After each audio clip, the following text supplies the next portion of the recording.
Good morning, students. Today I am going to discuss about atomic structure. So before entering into our chapter,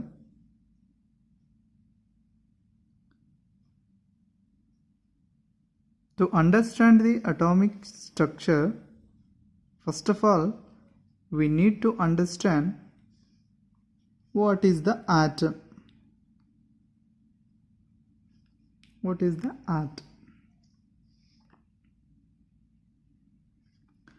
So atoms are fundamental particles of matter. That means matter is made up of atoms.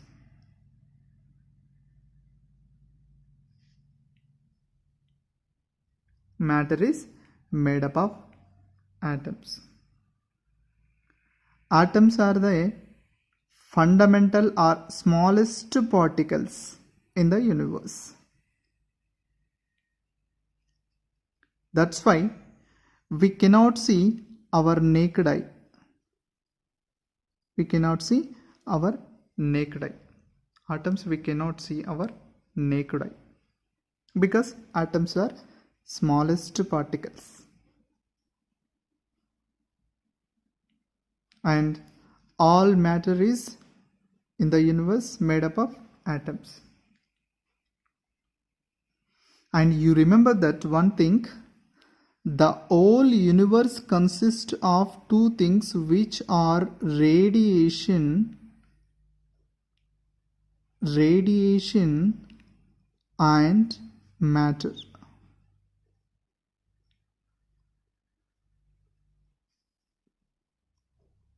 Okay, so to know about the matter properties, we use radiation. So we will study briefly later topic, but here the universe consists of two things. One is radiation, second one is matter. And already we know that matter is made up of atoms. That's why we called atoms are the smallest or fundamental particles of matter.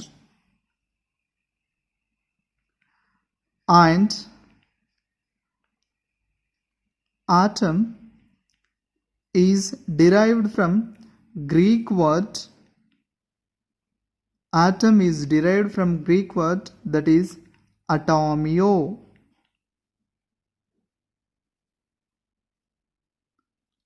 Atomio, which means indivisible.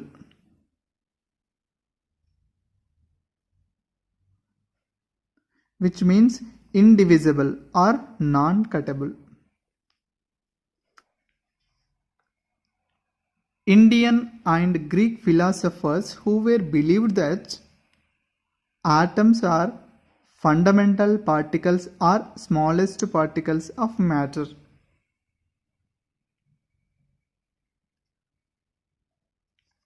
And atoms are indivisible. Atoms are indivisible. Who were believed that. But there is no evidence. There is no experimentally proved that atoms are building blocks of matter as well as the atoms are indivisible. There is no evidence. In 1808, very important, John Dalton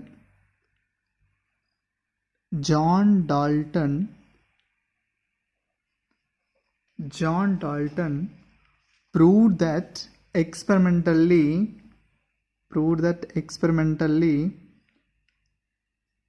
atoms are building blocks or smallest particles of matter. He proposed or he derived that experimentally based on some laws. That is law of conservation of mass conservation of mass, and the second one is law of constant proportion,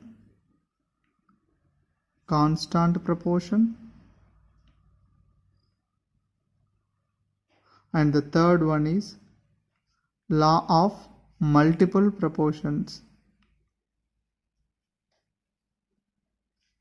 So based on these theories, he proposed that all matter is made up of smallest particles, which are called atoms, and we cannot divide it into small particles, because atoms also smallest particles. Scientifically, John Dalton proved that, and his theory also called Dalton's atomic theory. Dalton's atomic theory. So he scientifically proved that atoms are the building blocks of matter, and atoms we cannot divide it into further again. Finally, from this we can conclude that atoms are indivisible.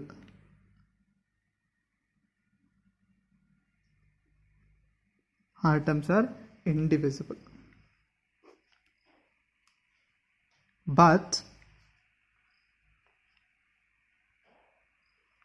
in 1830,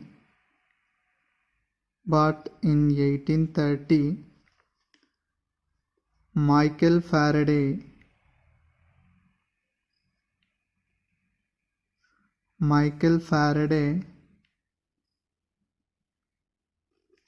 proved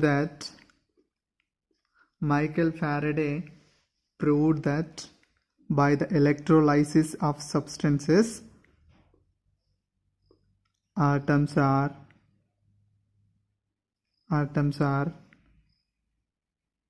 divisible.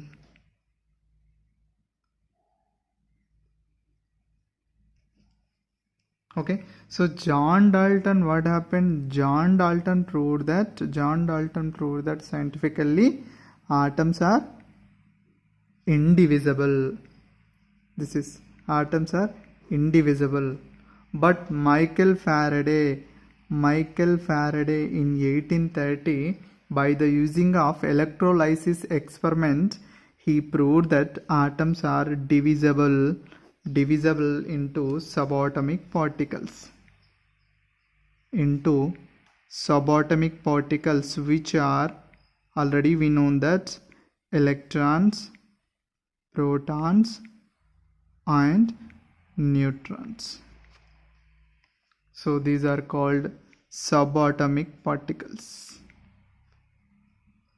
So Michael Faraday experimentally proved that atoms are divisible into smallest charged particles, which are electrons, protons, neutrons. Now, what is the meaning of atomic structure? Now we will study. What is the meaning of atomic structure? Atomic structure means the arrangement of charged particles in an atom. Arrangement of charged particles in an atom is called atomic structure.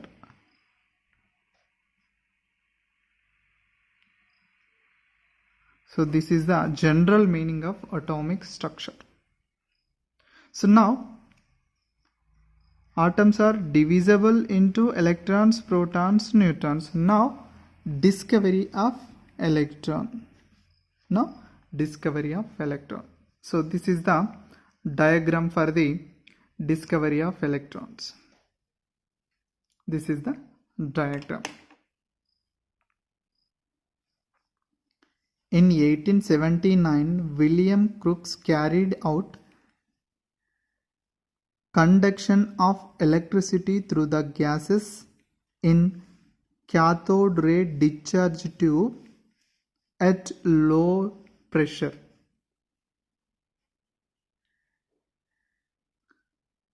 And after that,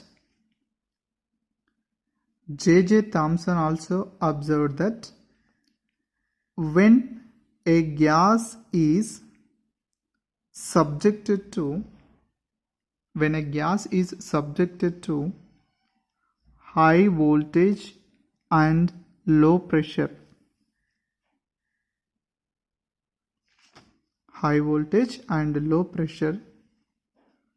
certain rays are emitted from the cathode electrode and moving towards anode. He observed that, and these rays are called cathode rays, and which are turned as electrons. So this experiment observed that J.J. Thomson. That's why electrons are discovered by J.J. Thomson.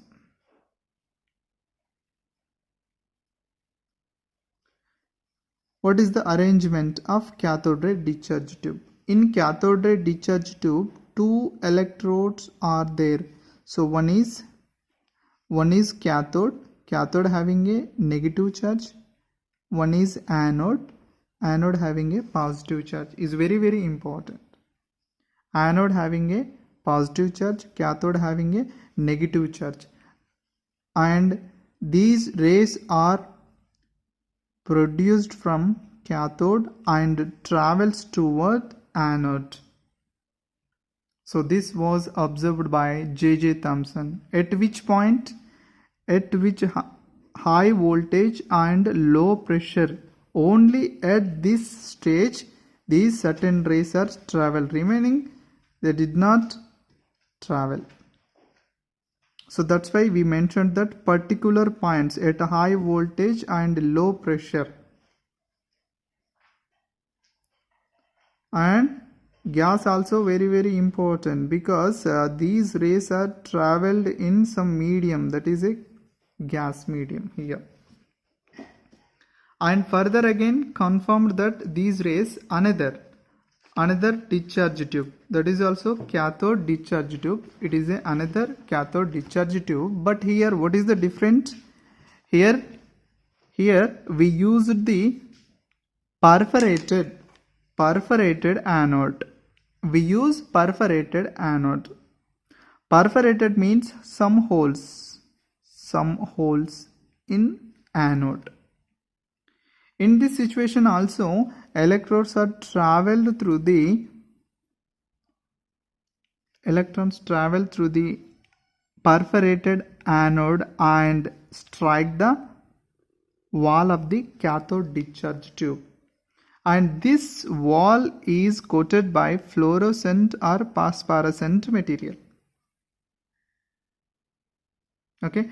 So here we taken as a phosphorescent material, that is zinc sulfide. So whenever these rays are strike the fluorescent or phosphorescent material, one of the glow is appeared. That color is green color. Green color glow will be appeared. So this is also proved that rays are cathode rays.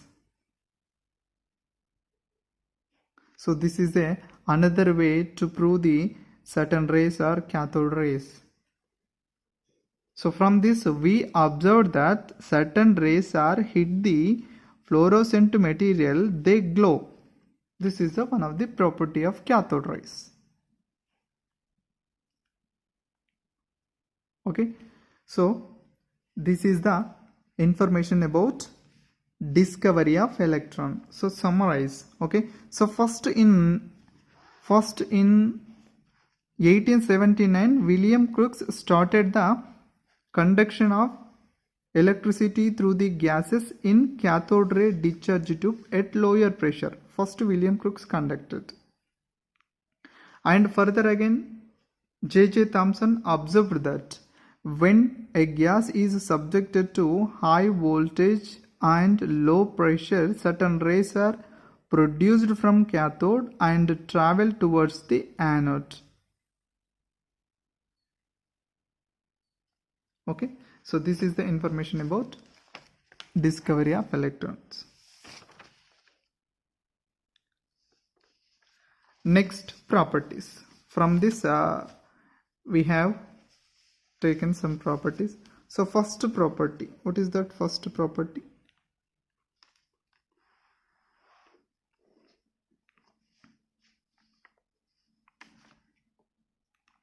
Properties of cathode rays. What is the first property?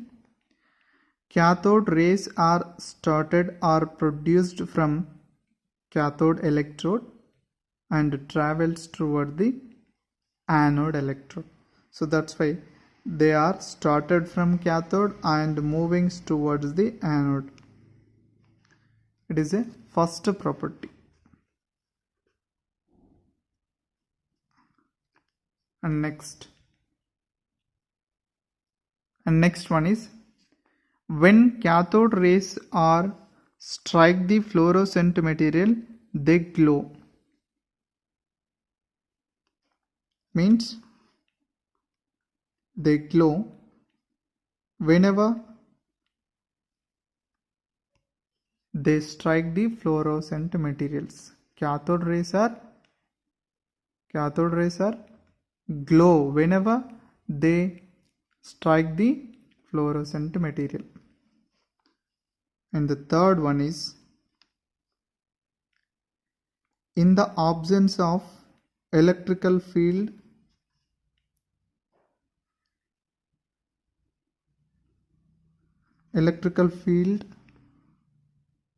or magnetic field. In the absence of electrical field or magnetic field, they are traveled in straight line.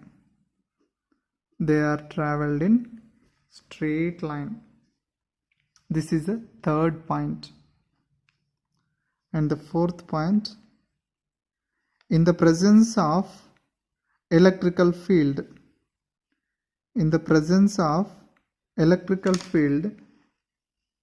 they travel towards the positive plate of the electrode. This is a cathode rays. In the presence of electric field, they travel towards the positive plate of the electrical field. From this we can conclude that these rays carrying negative charge because opposite charges are attracted. In your book also mentioned that very important. Remember that like charges are, what it means? Like charges are repelled and unlike charges are attracted. Okay, so this is the fourth property. From this fourth property we can conclude that cathode rays carrying negative charges. And the fifth one is, cathode rays do not depend on the material of electrode or nature of gas. Okay, so this is the fifth property. Material of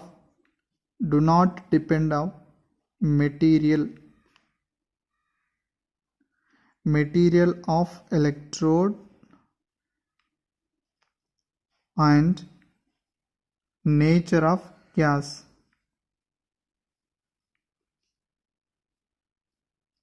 It do not depend. Okay, cathode rays do not depend on the material of electrode and nature of gases. So these are the properties. Summarize once again. These are started from cathode and travels toward the anode, which are cathode rays. Whenever the cathode rays are hit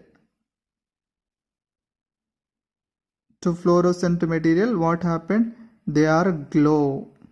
Cathode rays are glow, and in the absence of electrical field and magnetic field, they are move in straight. But in the presence of electrical field, they are travels towards the positive plate. This is a plate, positive plate of electrical field. That's why we can conclude that cathode rays carrying negative charge. And finally, the last property, material of electrode do not depend on the material of electrode and nature of gas. Here electrode means this is the electrode. Different material of electrodes will be used, but they do not depend on material of the electrode, as well as the using of presenting of gases in cathode ray discharge tube. So this is the information about discovery of electron as well as properties of electrons. Electrons is nothing but cathode rays.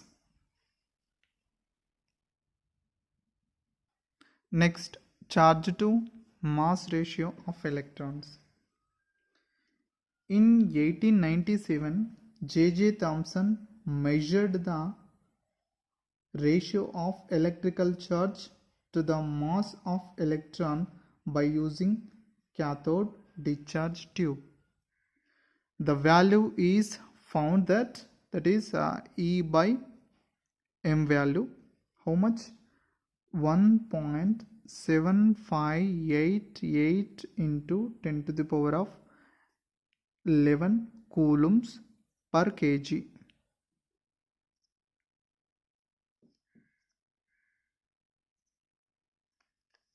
So this value is experimentally proved that by J.J.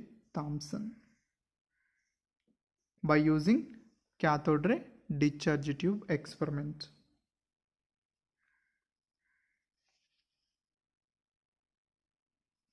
Next one is charge on electron.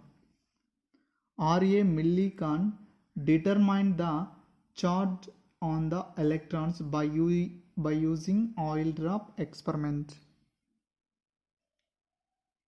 The value is minus 1.6 into 10 to the power of minus 19 coulombs. Now present we are using accurate value, that is minus 1.6022 into 10 to the power of minus 19 coulombs. Okay, so this is the value about charge on electron. So by the using of two values, one is measured by R.A. Millikan and one is measured by J.J. Thomson. From this we can calculate the mass of electron, that is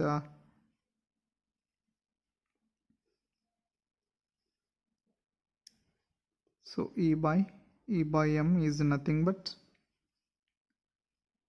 1.6022 into 10 to the power of minus 19 coulombs is divided by 1.7588 into 10 to the power of 11 coulombs per kg. From this we can calculate mass of electron, that is 9.1094 into 10 to the power of minus 31 kg. This is the mass of electron.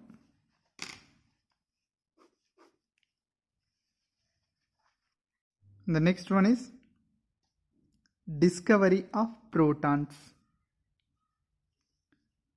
Goldstein carried out same experiment like J.J. Thomson, but he used perforated, this is called perforated cathode electrode. This is a perforated cathode electrode. Perforated means here holes. The electrode having a electrode having holes. That means perforated.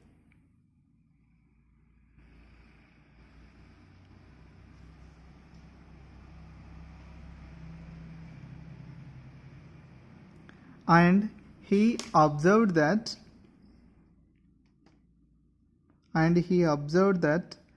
certain rays are travel towards the cathode.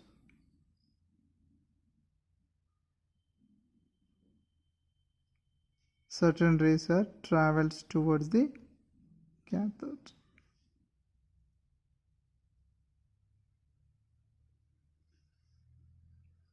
And these rays are called anode rays or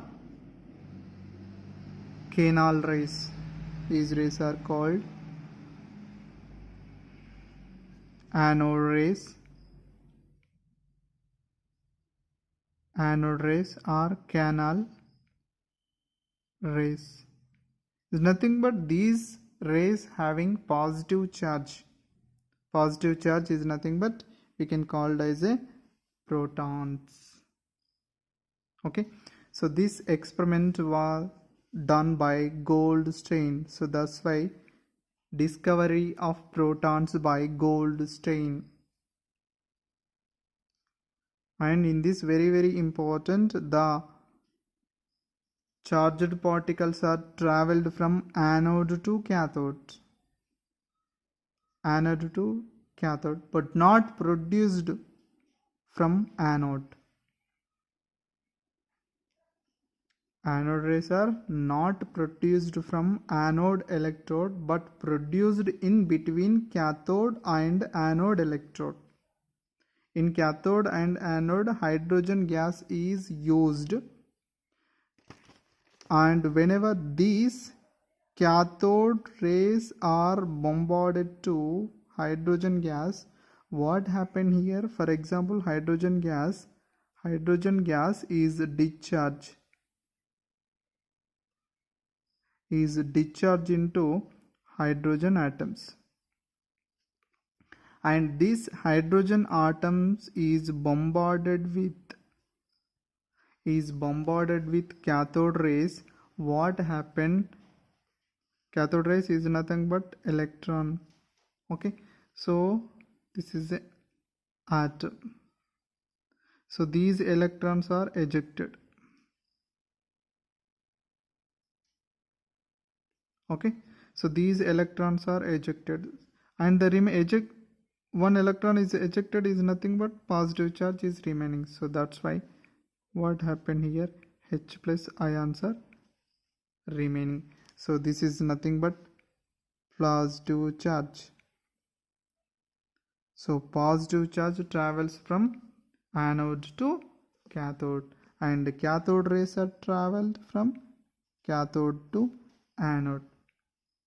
This is very important. So generally cathode rays are produced from cathode electrode, but anode rays are not produced from anode electrode, but these are produced in between cathode and anode. Okay, so here protons means anode rays means positively charged particles. Positively charged particles. Okay, next properties. So first property, so they are depend on the nature of gas. Anode rays are depend upon the nature of gas is very important. And next, nature of gas. And the second one is in the presence of electrical field, in the presence of electrical field and magnetic field, they are behaved as opposite to the cathode rays. They are behaved as opposite to the cathode rays. Okay, so these two properties about protons. Next one is discovery of neutrons. Discovery of neutrons. So in 1932, James Chadwick discovered neutrons when alpha rays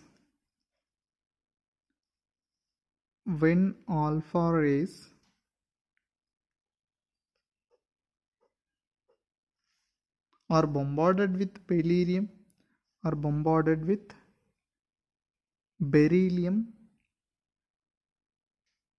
tinfoil, neutral particles are emitted. This is beryllium tinfoil. So whenever the alpha particles are bombarded with beryllium tinfoil, what happened? Some neutral particles are emitted. These neutral particles are called neutrons. So neutrons are discovered by Chadwick, is very, very important. So this is the information about discovery of electrons, discovery of protons and discovery of neutrons.